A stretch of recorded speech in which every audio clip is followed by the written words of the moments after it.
दोस्तों, भारत के राजनीतिक इतिहास में आज तक ऐसा कभी नहीं हुआ। एक ऐसी पार्टी जो मात्र कुछ दिनों पहले पैदा हुई, ना कोई बड़ा नेता, ना करोड़ों का फंड, ना कोई चुनावी रैली, लेकिन इंस्टाग्राम पर इस पार्टी ने देश की सबसे बड़ी सत्ताधारी पार्टी बीजेपी और सबसे पुरानी पार्टी कांग्रेस को फॉलोअर्स के मामले में पीछे छोड़ दिया है। जी हाँ, मैं बात कर रहा हूँ कोकरोच जनता पार्टी की, जो इस समय पूरे हिंदुस्तान पर नंबर 1 में ट्रेंड कर रहा है। लेकिन रुकिए, क्या यह सच में कोई असली राजनीतिक पार्टी है जो 2029 का चुनाव लड़ने वाली है, या फिर यह युवाओं का सरकार और सिस्टम के खिलाफ एक सोची समझी डिजिटल बगावत है? आज की इस वीडियो में मैं कोकरोच जनता पार्टी का A to Z पोस्टमार्टम करने वाला हूं, और आज आप जानेंगे कि इसे बनाने वाला दिमाग कौन है, इसके पीछे का असली मकसद क्या है, और इससे आपको यानी हम आम जनता को क्या फ़ायदा और नेताओं को क्या भयंकर नुकसान होने वाला है। कहानी शुरू होती है 15 मई 2026 को। सुप्रीम कोर्ट में फर्जी डिग्री और वकीलों से जुड़े एक मामले की सुनवाई चल रही थी,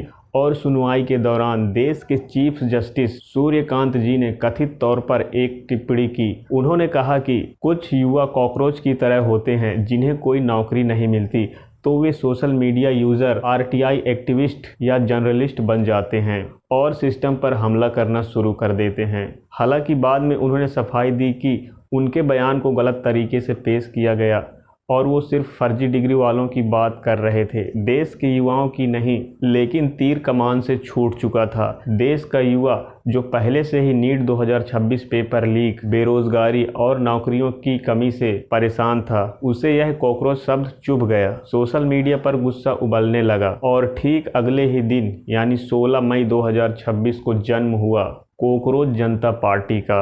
अब सवाल आता है कि इस आंदोलन को खड़ा करने वाला सुपरमैन, क्या कहें मास्टरमाइंड, कौन है? दोस्तों, इस पार्टी के फाउंडर और प्रेसिडेंट हैं अभिजीत दीपके। 30 साल के अभिजीत महाराष्ट्र के छत्रपति संभाजी नगर में रहने वाले और फिलहाल अमेरिका के बोस्टन यूनिवर्सिटी से पब्लिक रिलेशन PR की पढ़ाई कर रहे हैं। दिलचस्प बात यह है कि अभिजीत कोई नौसिखिया नहीं है, वो एक पॉलिटिकल डिजिटल स्ट्रेटेजिस्ट है और साल 2020 से 2023 के बीच आम आदमी पार्टी की सोशल मीडिया टीम के लिए भी काम कर चुके हैं। उन्हें पता है कि इंटरनेट पर नैरेटिव कैसे बनाया जाता है। उन्होंने इस गुस्से को एक पॉलिटिकल सटायर यानी राजनीतिक व्यंग में बदल दिया, और देखते ही देखते लाखों करोड़ों युवा इस डिजिटल आर्मी का हिस्सा बन गए। सोचिए दोस्तों, जो युवा घर पर बैठकर केवल मीम्स देख रहा था, वो अचानक एक झटके में इतनी बड़ी डिजिटल सेना कैसे बन गया? इस पार्टी का स्लोगन बड़े मजेदार है, secular, socialist, democratic and lazy, यानी धर्मनिरपेक्ष, समाजवादी, लोकतांत्रिक और आलसी। और इसका चुनावी सिंबल क्या है? हम सबका पसंदीदा मोबाइल फ़ोन। अगर आप इनकी वेबसाइट पर जाकर सदस्यता लेना चाहते हैं तो इनकी शर्तें सुनकर आप हंस पड़ेंगे। शर्त नंबर 1, आप बेरोजगार होने चाहिए, चाहे मर्जी से या सिस्टम की वजह से। शर्त नंबर 2, आप दिन में कम से कम 11 घंटे ऑनलाइन रहने चाहिए। शर्त नंबर 3, आपको सोशल मीडिया पर बेहतरीन तरीके से भड़ास निकालनी आनी चाहिए। लेकिन मजाक से हटकर इनका 5 सूत्रीय घोषणा पत्र बेहद गंभीर है।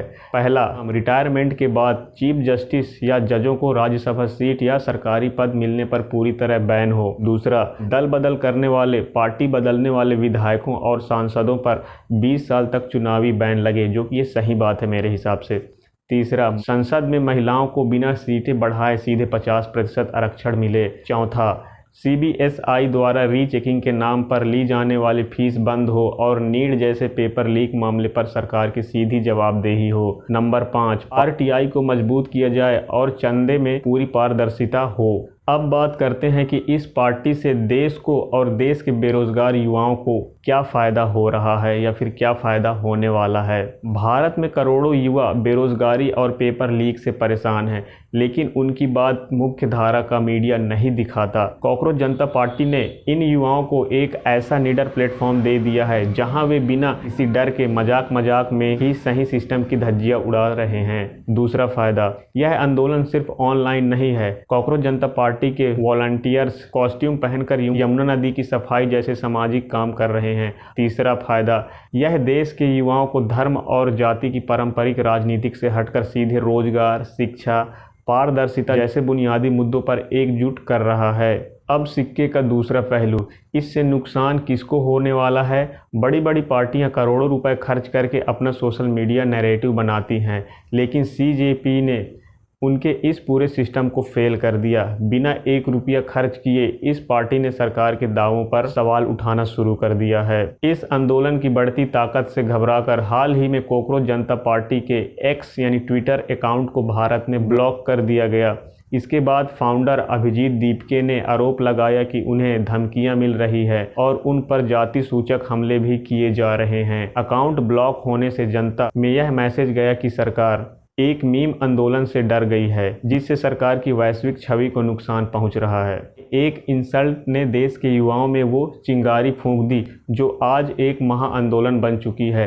सीजेपी भले ही कल को कोई चुनाव ना लड़े, लेकिन इसने यह साबित कर दिया है कि अगर देश के युवाओं को हल्के में लिया गया तो वो डिजिटल क्रांति लाकर बड़े बड़े सिंहासनों को हिलाने का दम रखते हैं। आपको क्या लगता है, क्या यह कॉकरोच जनता पार्टी देश की राजनीति में कोई बड़ा बदलाव ला पाएगी, या यह सिर्फ एक सोशल मीडिया का ट्रेंड है जो कुछ दिनों में खत्म हो जाएगा? अपनी कीमती राय नीचे कमेंट बॉक्स में ज़रूर लिखें और हाँ, इस वीडियो को अपने हर एक बेरोजगार दोस्त के साथ शेयर ज़रूर करें ताकि उन्हें भी सही जानकारी मिले।